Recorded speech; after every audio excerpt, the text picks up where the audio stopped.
everybody, and welcome to the PT on Ice Daily Show. My name is Christina Previtt. I am one of two lead faculty for modern management of the older adult. Happy Wednesday. I am so sorry that I'm on here a couple of minutes late. Today was one of those mornings that had a series of unfortunate events happen, and my husband is currently dropping my daughter off at daycare and has my computer. So we are going to go live on Facebook first, and then we're going to go live on Instagram second, and that's just kind of what's going to happen today. So today, if you guys are interested in some of the course offerings, it's the beginning of December. We have our next cohort of Modern Management of the Older Adult Essential Foundations starting on the 6th. And knock on wood, let's hope that some of our courses for 2021 are going to go live. So we are booking into late 2021, 2022 for live courses.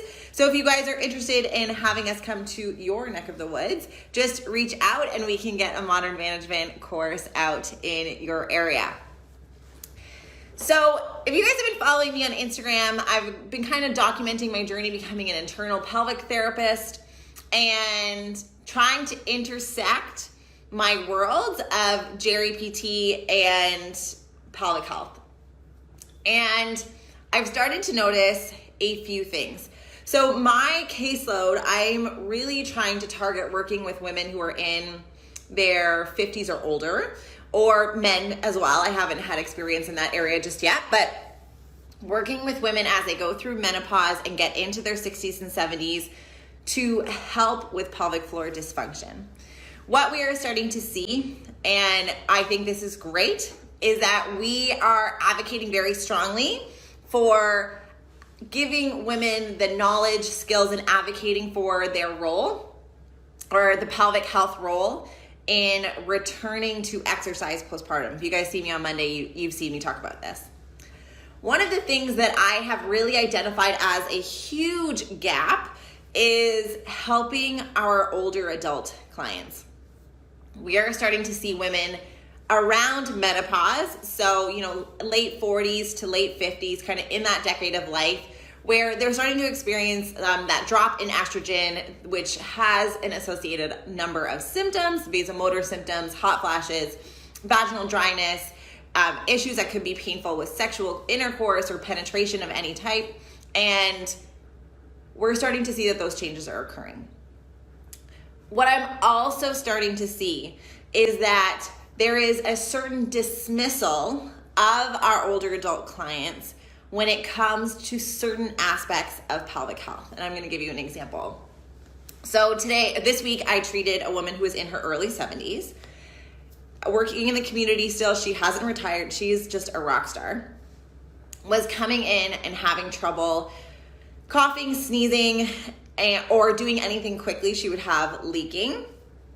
But one of her biggest concerns was chronic pelvic pain, specifically pain with penetration that pretty much made sexual activity for her non-existent.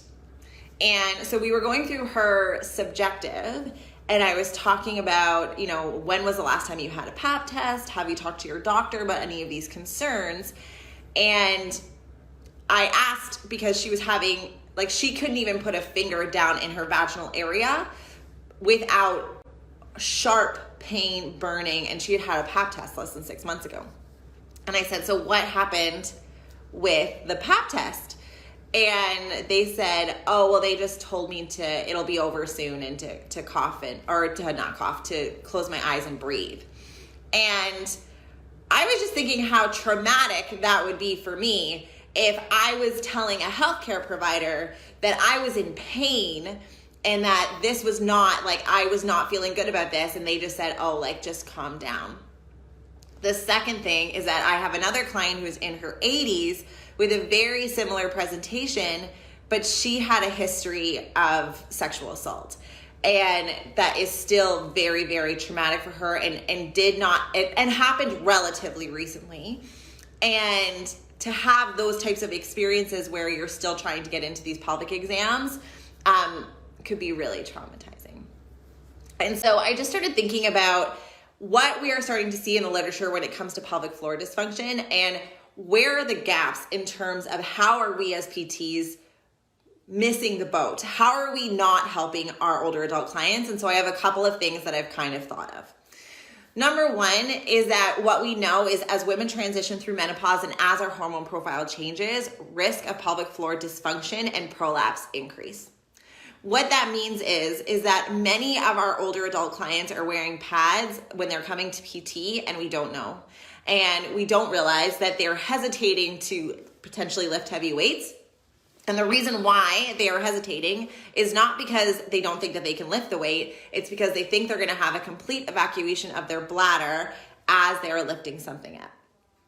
And so that client that I was talking to you about that was in her 80s is a caregiver for her younger sister and has to carry oxygen tanks that are 15 to 40 pounds. And the reason why she is seeing me is because she can completely lose her bladder, but she's also trying to make sure that her sister, who is more disabled than her, doesn't fall. So she is just essentially letting her bladder evacuate as she is moving around her environment.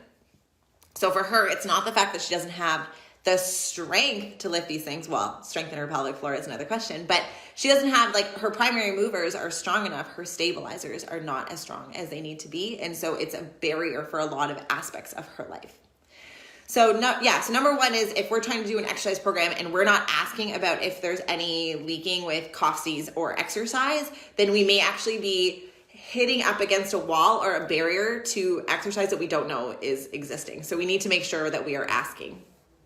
Number two is that we are seeing that the average age of a person going to seek care for pelvic organ prolapse, which is a descent of some of the organs of the either the urethra, the uterus, can be a complete uterine prolapse where they're descending closer towards the vaginal opening, and that there is grading for how much descent is experienced.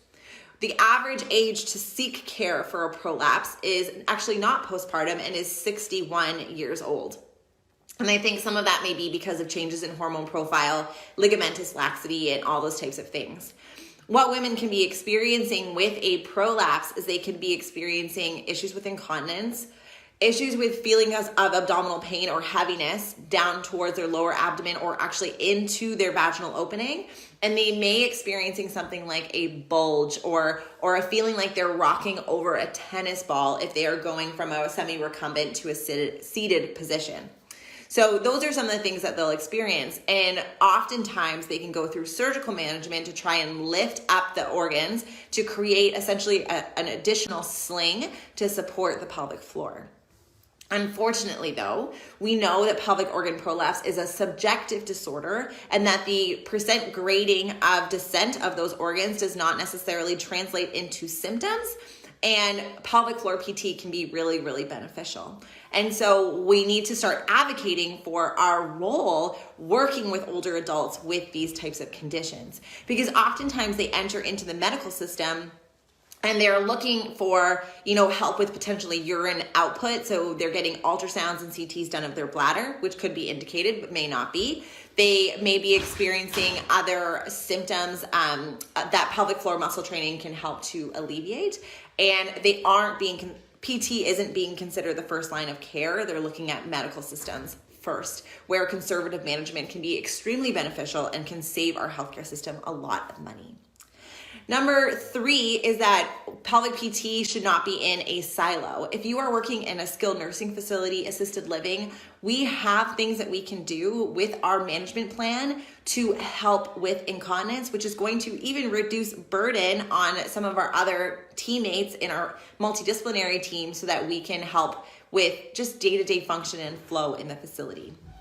So with urinary incontinence, we know that things like scheduled voiding and different types of strategies like that can help reduce times of loss of continence and can be extremely beneficial in not just outpatient settings, but in home health, assisted living, skilled nursing, any sort of acute care setting, so that we can try to eliminate some of those barriers to participating in some activities within the facility.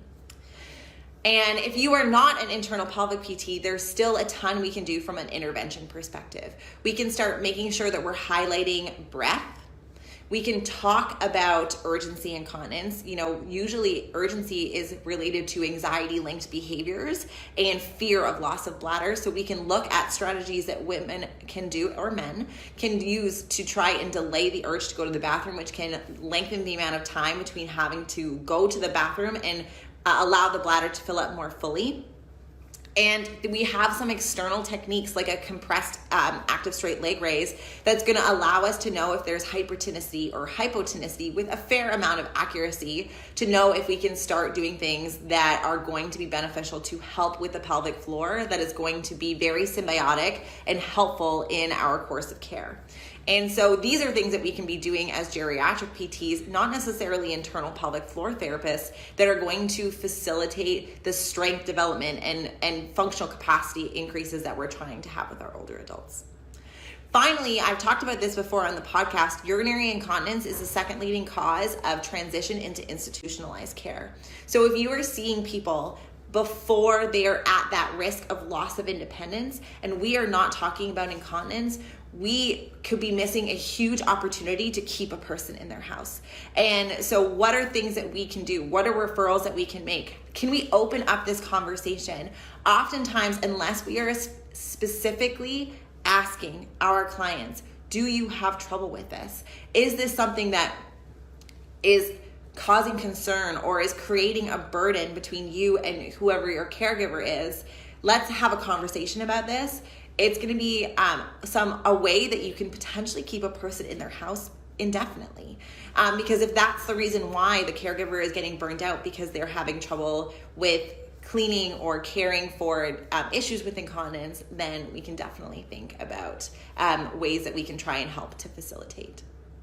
So in general, what I'm seeing is that as soon as we hit the 65 threshold, we can very easily dismiss issues with incontinence as being, well, you are 65. And every single one of my clients over 65 that I have seen for pelvic PT in my short stint as a pelvic physical therapist has said that they have had a healthcare provider who has said this to them. That, oh, well, you're going through menopause, it's normal. Oh, just wear a pad. Oh, let's take a look at your bladder. I don't really know how to respond to this complaint. Number one. Number two, we can have healthcare providers who are not pelvic PTs who can just dismiss these things even if they do come up.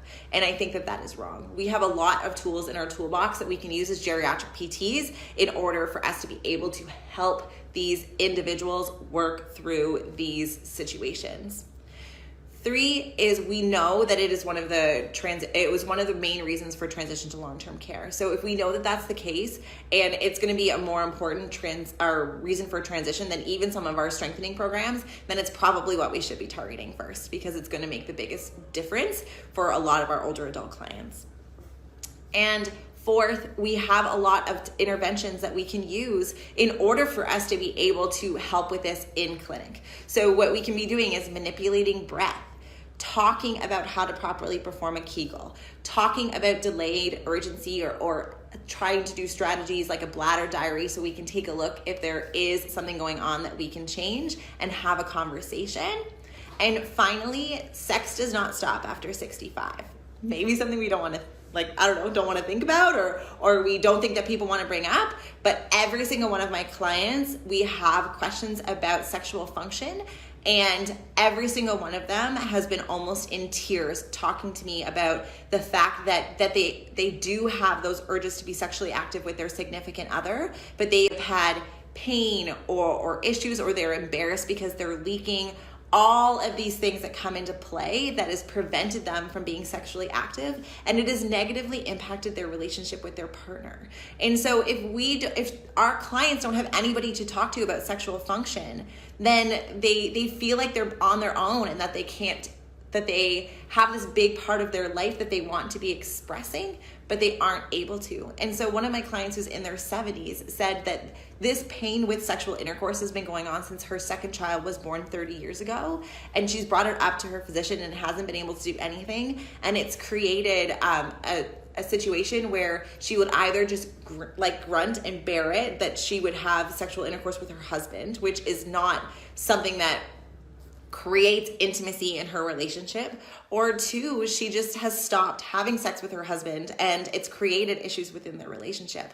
And so we oftentimes feel a bit more comfortable maybe talking with women pre-postpartum about sexual function, but it's so important if our clients feel comfortable, or if we have prompts on our intake forms that are talking about sexual function, that we feel comfortable opening up those conversations. And even for us, if you're a non-internal PT, you can start working through different positions. Like Alex Germano had a great infographic where she was talking about sexual positions for individuals after joint replacement. These are concerns that our clients have, and they don't know who to talk to. And you may be that person that has the strongest amount of therapeutic alliance. And so if maybe it's you that is opening up those conversations, it might feel a little bit awkward at first, but if you rip that Band-Aid off and start having those conversations, it might really help your clients. All right, that is it for today. I hope you all enjoyed that. If you have any other questions, comments, or want any of the literature on pelvic floor dysfunction and prolapse in an aging population, I hope you reach out to me at Christina_Previtt on the Instagram. Otherwise, have a wonderful Wednesday, everyone. You're going to see me actually go live on Instagram because I don't have my computer, so we're just going to do this twice. But I hope you all have a wonderful week, and we will talk to you soon. Bye. Hey, thanks for tuning in to the PT on Ice Daily Show. If you enjoyed this content, head on over to iTunes and leave us a review. And be sure to check us out on Facebook and Instagram at the Institute of Clinical Excellence. If you're interested in getting plugged into more ICE content on a weekly basis while earning CEUs from home, check out our virtual ICE online mentorship program at ptonice.com. While you're there, sign up for our Hump Day Hustling newsletter for a free email every Wednesday morning with our top 5 research articles and social media posts that we think are worth reading. Head over to ptonice.com and scroll to the bottom of the page to sign up.